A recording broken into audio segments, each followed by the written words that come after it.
Olá pessoal, eu sou Paulo Portinho e hoje a gente vai falar de índices de administração dos ciclos operacional de caixa. Isso aqui é uma matéria dentro de administração financeira de curto prazo, tá certo?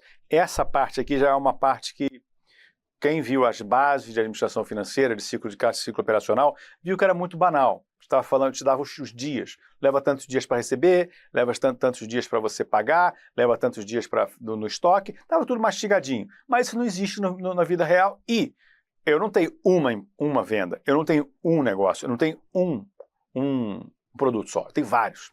Então como é que eu uso o balanço? Como é que eu uso as demonstrações de resultados para chegar às conclusões desses fluxos, né? De quanto tempo leva para receber, quanto tempo leva para a gente pagar e etc. É isso que a gente vai aprender nessa aula de hoje. Isso aqui é bem importante, tá?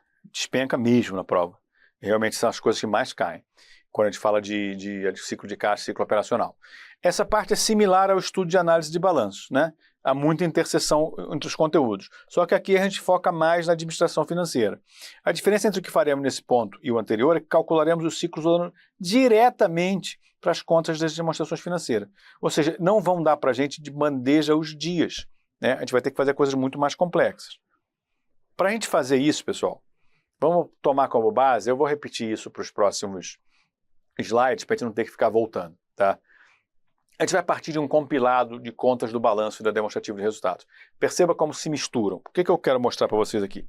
Quando vocês viram ou as aulas próprias de análise de balanço, quando vocês viram mais profundamente o DRE e o balanço, ou quando vocês viram as aulas simplificadas de balanço, dependendo do curso que você está fazendo, você lembra que eu falei que a gente precisa entender o que significam as grandes contas do balanço para que a gente consiga misturá-las, né? O fato da DRE ser um cumulativo, o fato do balanço ser retratos, para que a gente consiga misturá-las e fazer uma lógica para calcular os ciclos que são relevantes para a administração financeira, ou os índices que são relevantes para a administração financeira, tá?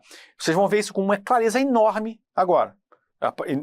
Já consigo mostrar isso para vocês nessa planilhazinha. O que eu tenho? Estoques. Estoques é o quê? Balanço ou DRE? Balanço. Portanto, ele tem começo e fim. Então, o meu estoque começou com 4.000 e terminou com 6.000. Tá?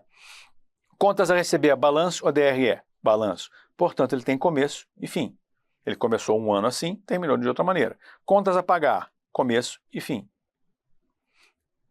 Aí eu consigo tirar uma média, ou seja, isso aqui começou com 4.000, foi para 6.000, meu estoque ficou em média 5.000. Começou em 3.200, foi para 4, ele tem uma média de 3.600. Começou em 1.500 o meu contas a pagar, foi para 2.000, 1.750 de média. E isso aqui, receita e custo de mercadoria vendida, é balanço ou DRE? DRE. Portanto, ele é um acumulado. Então, olha para cá, gente, já tem uma sensibilidade que vocês têm que ter aí. Eu não tenho começo e fim de DRE. Tem começo e fim de balanço. Então, por que eu estou calculando as médias? Se eu vou misturar DRE acumulado ao longo de um ano com balanço, talvez não faça muito sentido eu fazer a divisão, por exemplo, das receitas pelos estoques do final do ano. Por quê? Porque as receitas aconteceram ao longo de 360 dias. 365 dias, vai? Para fazer o ano normal. 365 dias. O estoque começou com 4.000, foi para 6. Faz mais sentido eu comparar aquele período que vai do dia 0 ao dia 365 com a média entre o estoque inicial e o estoque final. Então, isso é o praxe, é a regra. Eu não vou comparar um negócio que levou um ano para ser construído com um negócio que está no fim do ano ou no começo do ano. Tá? Eu até posso fazer isso, mas não para isso, tá? Para cálculo de rentabilidade eu até posso fazer. Rentabilidade sobre patrimônio líquido. É melhor pegar o patrimônio líquido inicial.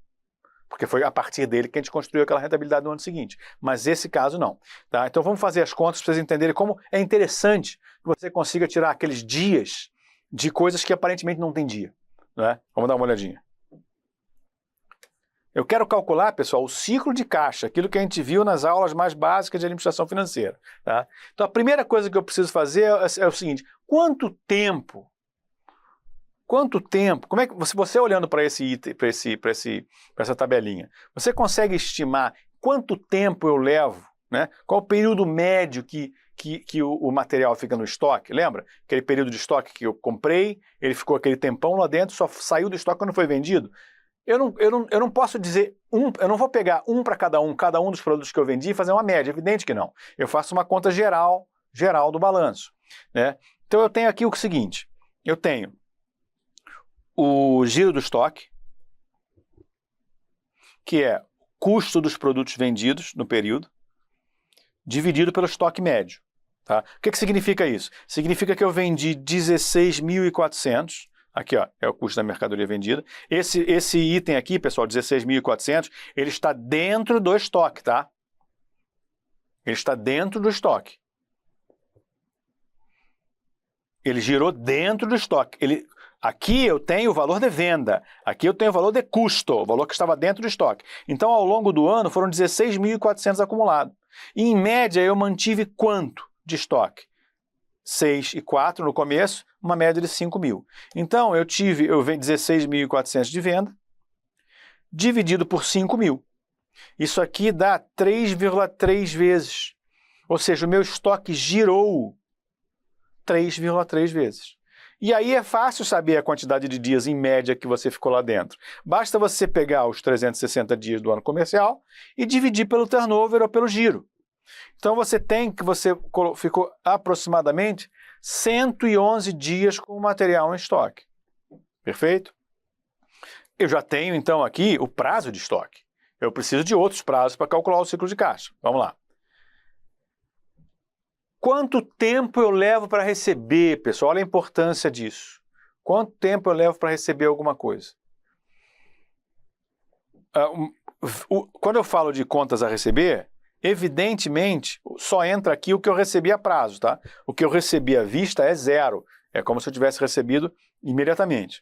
Tá? Então, a regrinha para você calcular o giro do recebível, você vai pegar tudo que você vendeu, né? E o contas a receber médio no período. Eu vendi quanto? 23.000. E eu tive esse contas a receber médio no período aqui, que foi quanto? 3.200 que ele iniciou, 4.000 que ele terminou. Então eu tive em torno de R$3.600 de contas a receber médio no período. Quantas vezes então girou o meu contas a receber? 23.000 menos 3.600, 6,4 vezes. O que eu quero conversar com vocês aqui, para vocês entenderem?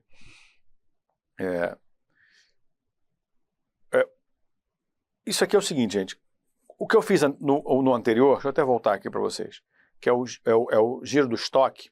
Eu comparei custo da mercadoria vendida com o estoque médio do período. O custo da mercadoria vendida, ele é diretamente relacionado com o que está no estoque. Porque na hora que você vende, eu baixo do estoque por aquele custo que está lá no estoque. Então, por isso que eu usei custo da mercadoria vendida, custo do produto vendido, dividido pelo estoque. Quando eu passei para o giro dos recebíveis, eu estou falando de vendas, que aí a venda é a venda que o cara me pagou, com o lucro que eu vou ter, e eu estou comparando com contas a receber. Por quê? Porque o contas a receber não é custo, contas a receber é baseado no preço de venda. Então as coisas fazem todo sentido juntas. Então vamos voltar aqui que a gente tem que calcular quanto tempo que é o meu prazo para receber. Então a gente sabe que o contas a receber girou 6,4 vezes. Né? Então, se ele girou 6,4 vezes, num período de um ano, né, significa que ele gerou a cada 57 dias. Né? Se fosse 6, seria 60. Como é 6,4, é aproximadamente 57 dias. Esse aproximadamente 57 dias é o meu prazo médio de recebimento. Já estou quase conseguindo construir o meu prazo de caixa, né, meu ciclo de caixa. Né? Eu já tenho o ciclo operacional, pessoal. Lembra o que a gente viu em outras aulas? Ciclo operacional é período em estoque mais o período em contas a receber. O que significa que o carinha entra na minha empresa aqui e só gera caixa quando? 168 dias depois. Né? É um ciclo operacional bem longo. Perceba que eu calculei isso tudo aqui. Calculei isso tudo aqui sem que ninguém me dissesse a quantidade de dias. Só com as informações iniciais e finais do balanço e as informações acumuladas no período do demonstrativo de resultados. Ok, agora vamos lá, vamos continuar. Esse giro dos exigíveis, né, Agora, eu preciso saber, só relembrando aqui, vamos voltar aqui. Eu já tenho o período que o bichinho leva para virar caixa, 168 dias, tempo pra caramba. Mas se eu levar 200 dias para pagar o meu fornecedor, ótimo, né? Se eu levar 50 dias é péssimo, sobra um tempão. Então eu preciso saber quanto tempo eu levo para pagar meu fornecedor, que é o que a gente chama de giro das obrigações. O giro das obrigações tem um detalhe, olha só, isso é para saber como vocês vão fazer prova, né? No material a gente costuma colocar os dois modelos, e você vai ver em exercícios os dois modelos, tá? Se você tiver só o custo da mercadoria vendida, não tiver mais nenhuma informação, você vai usar o custo da mercadoria vendida para fazer o cálculo do giro dos exigíveis. Se você tiver o custo da mercadoria vendida e informações sobre o estoque inicial e o estoque final, você vai ter que fazer um cálculo para saber o quanto foi comprado. Por que isso? Porque o custo da mercadoria vendida foi o que você vendeu. Só que você pode ter comprado mais ou comprado menos. Se você, por exemplo, vendeu X, mas o seu estoque aumentou em mais X, na verdade você comprou 2X, o suficiente para vender e o suficiente para acumular mais X no estoque. Tá? Então preste atenção nisso. Vai calcular giro dos recebíveis, giro das obrigações, dos exigíveis, você precisa ver, está me dando só o CMV, né, custo da mercadoria vendida, ou também está me dando informação sobre o estoque inicial e final. Vamos lá, vamos fazer essa conta aqui, que nesse caso específico ele está nos dando a informação. No caso, a gente tem um custo da mercadoria vendida de 16 mil. Só que isso aqui não representam as compras todas. Se eu estou falando de exigíveis, de contas a pagar, eu tenho que ver todas as compras que eu fiz no ano, né? Então, isso aqui certamente saiu, 16.400 saiu de produto de dentro da minha empresa. E eu tinha um estoque de 4 mil reais que terminou em 6 mil, significa que eu comprei mais 2 mil. Então saiu da minha empresa 16.400 e eu coloquei mais 2 mil no estoque. Portanto, eu comprei mais do que esses 16.400. E a formuleta das compras é simples. É custo da mercadoria vendida menos o estoque inicial mais o estoque final. No caso, seria 16.400 menos 4, que é o estoque inicial. Só um minutinho. Mais 6, e parou de funcionar a minha caneta.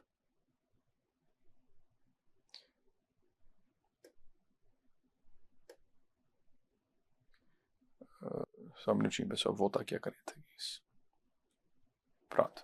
Menos 4, mais 6, 18.400. Agora eu consigo calcular o meu giro das obrigações, que é compras no período, dividido por contas médias a pagar. Sempre médio, por quê? Porque eu tenho que pegar o que aconteceu no período do ano. Começou com 1.500, foi para 2.000, né? Tem aqui 18.400, dividido por 1.750, 11,5 vezes foi o meu giro. 11,5 vezes, para calcular o prazo médio de pagamento, se rodou 11,5 vezes em um ano, significa que ele girou a quase 31 dias, né? Se fosse 12, aqui seria 30 dias, né? Turnover de obrigações. Mas não foi quase. Foi aproximadamente 31 dias. Eu já consigo calcular com facilidade o meu ciclo de caixa, porque vai ser o ciclo operacional menos o período em contas a pagar. Ou seja, o tempo que o bichinho leva para virar dinheiro para mim, 168 dias. Infelizmente, eu só tenho 31 dias para pagar o meu fornecedor, portanto, eu tenho um furo de 137 dias, ok? O ciclo de caixa aumenta à medida que os períodos de estoque e de recebíveis ficam mais longos e diminui se a empresa puder diferir a quitação das obrigações, ou seja, puder pagar mais para frente. A maioria das empresas costuma apresentar um ciclo de caixa positivo, ou seja, ela precisa financiar os seus estoques e recebíveis, ou seja, ela tem furo de caixa. Quanto mais longo for o ciclo de caixa, maior a necessidade de financiamento. A gente costuma achar que, um ciclo de caixa positivo, que legal, né? Cuidado, pode cair isso na prova, né? A companhia tem um ciclo de caixa positivo, isso é bom ou ruim para ela? É ruim, ela significa que ela está furada, né? Está com furo. Vamos fazer uma questãozinha bem simplesinha, né? A gente não vai precisar nem pegar os balanços nem nada, só para vocês entenderem a dinâmica que vocês podem encontrar na prova. Obtiveram-se da companhia Mega as seguintes informações, considerando o ano de 360 dias. Giro dos recebíveis, 12 vezes. Giro do contas a pagar. Só um comentário. Por que é muito importante você passar por aquelas aulas básicas de balanço sobre o significado das contas, das rubricas contábeis? Porque o cara fala fornecedores, você tem que entender que ele está falando de contas a pagar. O cara fala duplicados a receber, você tem que entender que é contas a pagar. Tá certo? Nem sempre ele vai usar a mesma nomenclatura que você está acostumado. E a gente tem aqui uma rotação de estoques de 8 vezes. A gente tem que, com isso aqui a gente consegue calcular o prazo para receber. Com isso aqui a gente consegue calcular o prazo para pagar. Com isso aqui a gente consegue calcular o prazo que você tem para se transformar, deixar de ser estoque. Tá? Aqui, ó. O prazo para realização de estoques é de 360 dividido por 8, 45 dias. Ou seja, então uma coisinha, ele entra na sua empresa em um dia zero e ele sai 45 dias depois. O prazo de pagamentos a fornecedores é de 15 dias, 360 dividido por 24. E o prazo de recebimento, né, do que você vai receber, do seu contas a receber, é de 30 dias. Então eu já sei que eu levo 45 dias para vender, né, para sair da minha empresa, ele entrou e saiu, mais 30 dias para receber, ou seja, 75 dias é meu ciclo operacional. Só que eu tenho uma folguinha de 15 dias com os meus fornecedores. Então, eu, na realidade, tenho um ciclo de caixa, um descasamento de 60. Tá? Pessoal, basicamente, agora é realmente fazer exercício, porque tudo é essencialmente isso, procurar os exercícios de ciclo operacional, de ciclo de caixa, etc. Porque vai cair, se for cair teoria, vai cair o que a gente viu aqui, se for cair prática, não vai mudar muito do que está fazendo, mas é importante fazer os exercícios para pegar a mágica do assunto. Obrigado.